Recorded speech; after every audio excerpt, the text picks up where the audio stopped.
Hi guys, today we are going to find out what if the Library of Alexandria had never burned down.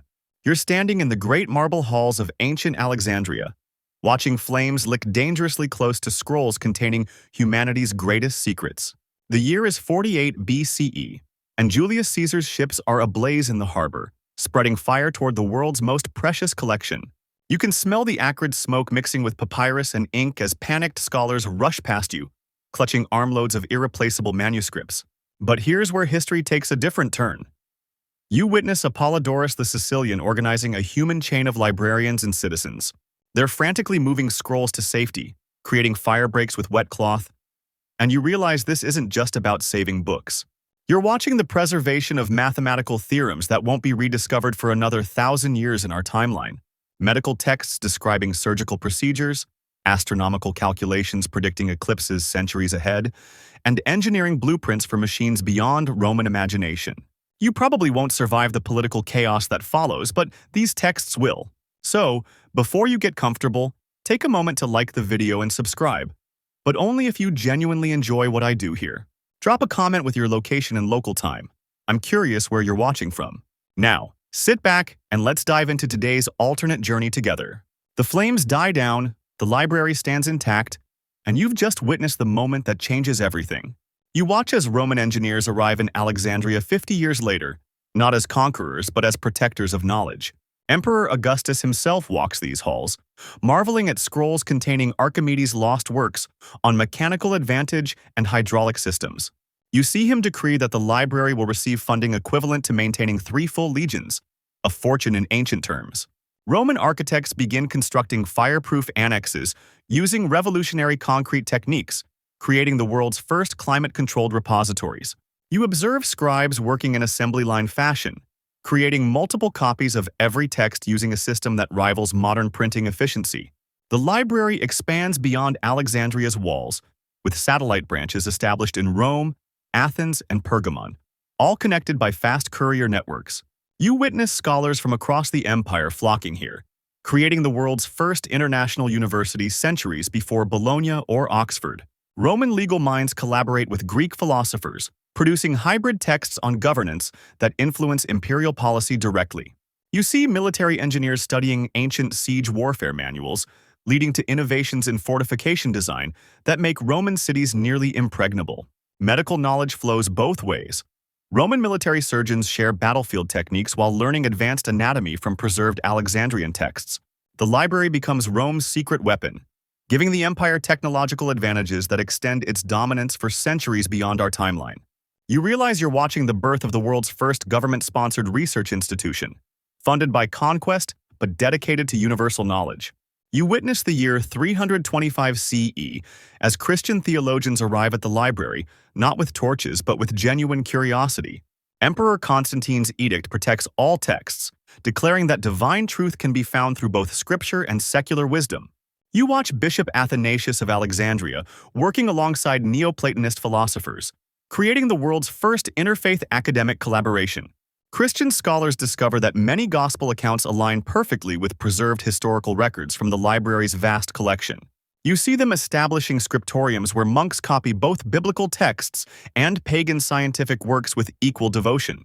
The synthesis creates revolutionary theological works that reconcile faith with natural philosophy, centuries before Aquinas attempts similar integration. You observe how preserved Aristotelian logic helps early church fathers construct more sophisticated arguments for Christian doctrine. Mathematical and astronomical texts allow Christian scholars to calculate Easter dates with unprecedented accuracy, settling centuries of calendar disputes. You witness the creation of the Codex Alexandrinus, but this version contains not just biblical texts, but integrated scientific commentaries. Islamic conquests in 641 CE find Christian librarians ready to collaborate rather than resist, having learned that knowledge transcends religious boundaries. You see how this cooperation prevents the loss of countless texts that disappeared in our timeline during religious transitions. The library becomes a model for peaceful intellectual exchange, proving that different faiths can unite in pursuit of truth.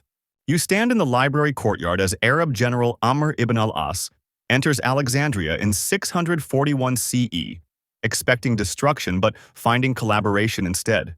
The Christian librarians greet him with translations of Greek texts already rendered into Syriac, making Arabic translation infinitely easier. You watch as Islamic scholars discover that the library contains works by Persian and Indian mathematicians they thought were lost forever. The famous House of Wisdom in Baghdad becomes merely a satellite of Alexandria, not its rival replacement. You see Caliph Harun al-Rashid personally funding expeditions to bring scholars from across the known world to study in Alexandria. The library's collection expands exponentially as Islamic traders bring texts from China, India, and the African kingdoms along newly established routes. You witness the preservation of advanced Chinese papermaking techniques centuries before they reach Europe in our timeline.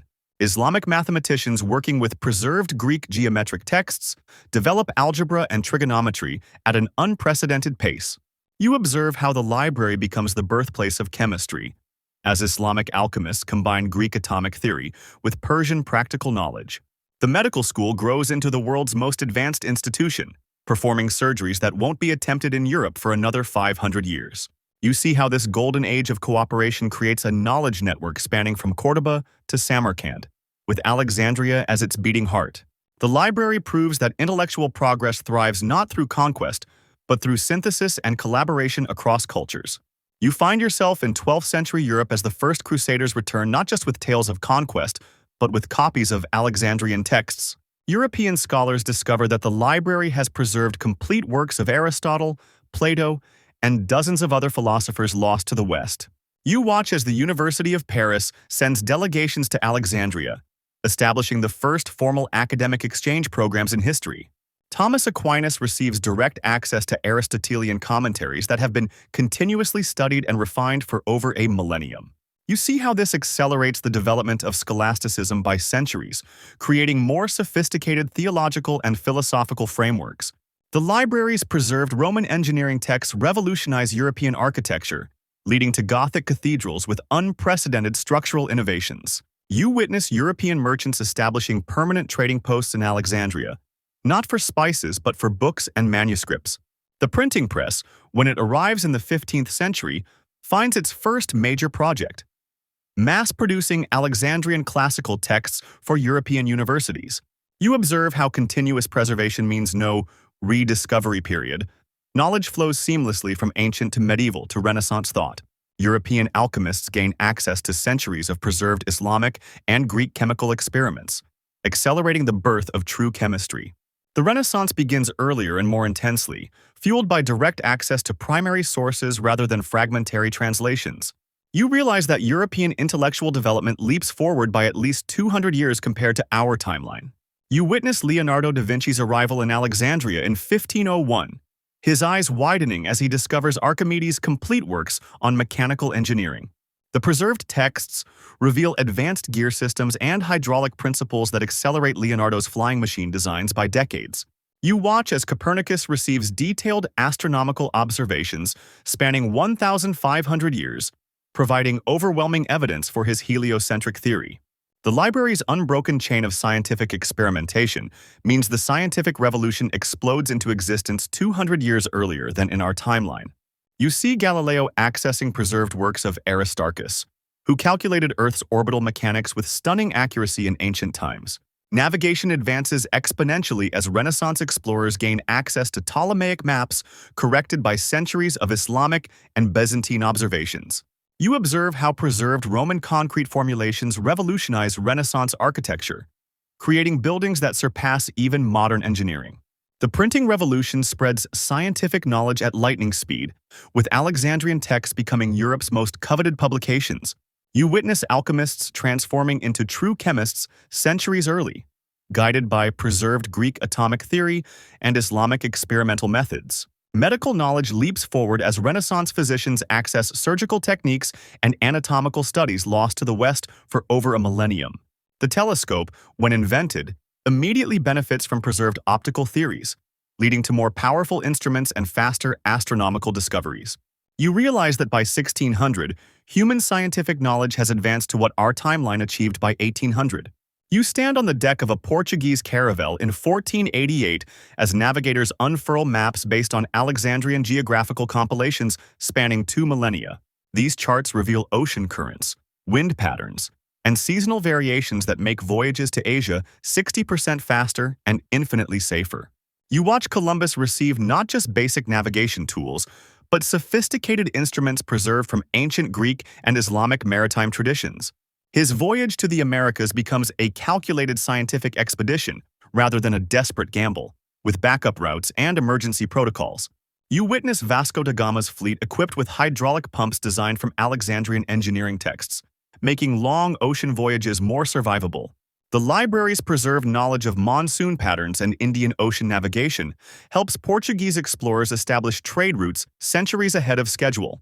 You see how accurate astronomical tables allow navigators to determine longitude with unprecedented precision, revolutionizing global trade. Spanish conquistadors arrive in the New World with advanced metallurgy knowledge from preserved Roman and Islamic texts, accelerating colonial development.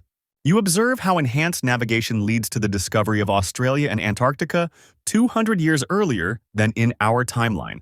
The spice trade becomes less critical as explorers locate alternative routes and previously unknown resources guided by ancient geographical knowledge. You witness the establishment of permanent research stations in remote locations, staffed by scholar navigators trained in Alexandrian methods. Global mapping advances exponentially, creating the first accurate world atlas by 1550 rather than centuries later. You witness James Watt examining preserved Roman steam engine designs in 1760, his breakthrough coming decades earlier than in our timeline. The library's collection of ancient hydraulic and pneumatic texts provides the theoretical foundation for more efficient steam power systems. You watch as textile manufacturers access preserved Byzantine silk weaving techniques, creating the first automated looms 50 years ahead of schedule. Mining operations revolutionize overnight as engineers discover Roman excavation methods and advanced metallurgy from preserved Alexandrian texts. You see how continuous preservation of mechanical knowledge eliminates the trial and error period that slowed our industrial revolution. The first factories emerge not in England, but in cities with direct access to Alexandrian engineering libraries, spreading industrialization globally. You observe precision manufacturing techniques derived from ancient Greek mathematical texts, producing interchangeable parts centuries before Eli Whitney. Transportation advances rapidly as preserved Roman road engineering combines with new steam technology to create the first railroads by 1750. You witness chemical industries emerging from the synthesis of preserved Islamic alchemical knowledge and new industrial demands. Agricultural productivity explodes as farmers gain access to Roman agricultural manuals enhanced by centuries of Byzantine and Islamic improvements. The Industrial Revolution completes its transformation by 1800, a full century ahead of our timeline, fundamentally reshaping global economics. You realize that continuous knowledge preservation has compressed centuries of technological development into mere decades.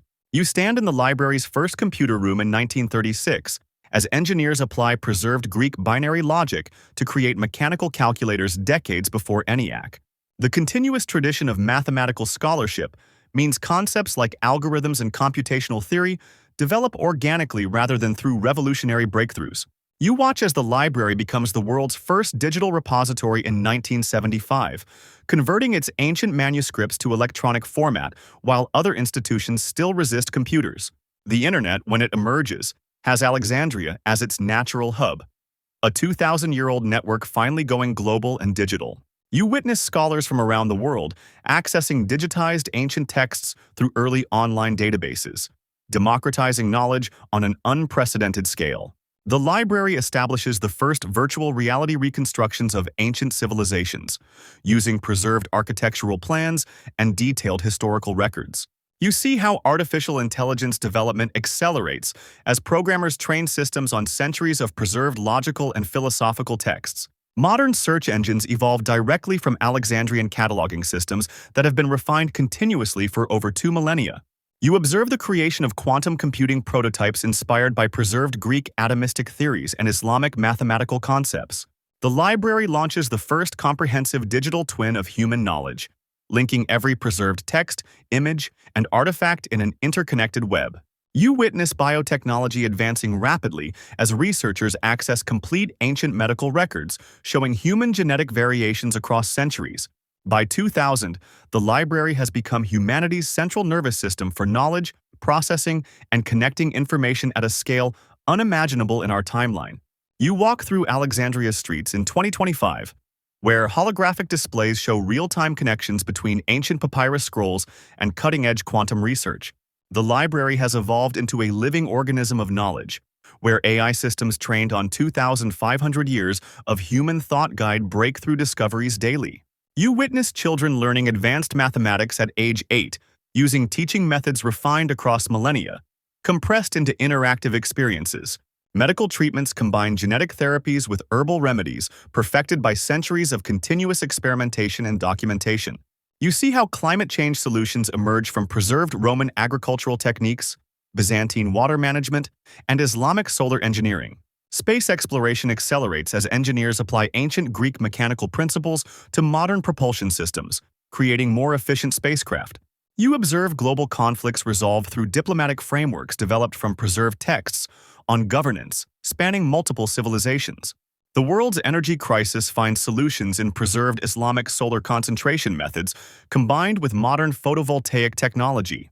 You witness humanity's first successful fusion reactor, designed using principles from ancient Greek atomic theory, refined by 25 centuries of scientific method. Archaeological discoveries happen in real time as ground-penetrating radar guided by preserved ancient maps reveals lost civilizations. You see how artistic renaissance emerges as creators access unbroken chains of aesthetic philosophy from Plato to the present day.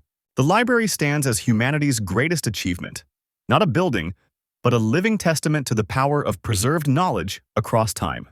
You step back from this incredible journey through time, watching the library's influence ripple across 2,500 years of human history. In our timeline, we lost countless treasures when flames consumed Alexandria's halls, creating dark ages that lasted centuries. But in this alternate world, continuous knowledge preservation created a fundamentally different trajectory for human civilization. Scientific advancement accelerated exponentially. Social conflicts found resolution through accumulated wisdom, and technological progress compressed millennia into centuries. The library became more than a repository. It evolved into humanity's collective memory, connecting every generation to the insights of those before. Ancient Greek mathematics guided Renaissance engineering, Islamic chemistry informed Industrial Revolution innovations, and Roman governance shaped modern diplomacy. Perhaps most importantly, this timeline proves that knowledge thrives not through competition but through collaboration across cultures, religions, and centuries. The continuous thread of learning created a world where humanity's greatest achievements built upon rather than rediscovered the past. Today, as we face global challenges requiring unprecedented cooperation, we can only imagine how different our world might be with 2,500 years of unbroken intellectual tradition. The Library of Alexandria's survival would have given us not just more knowledge, but a fundamentally different relationship with knowledge itself. What discoveries might we have made by now if we hadn't lost those irreplaceable texts to time and flame?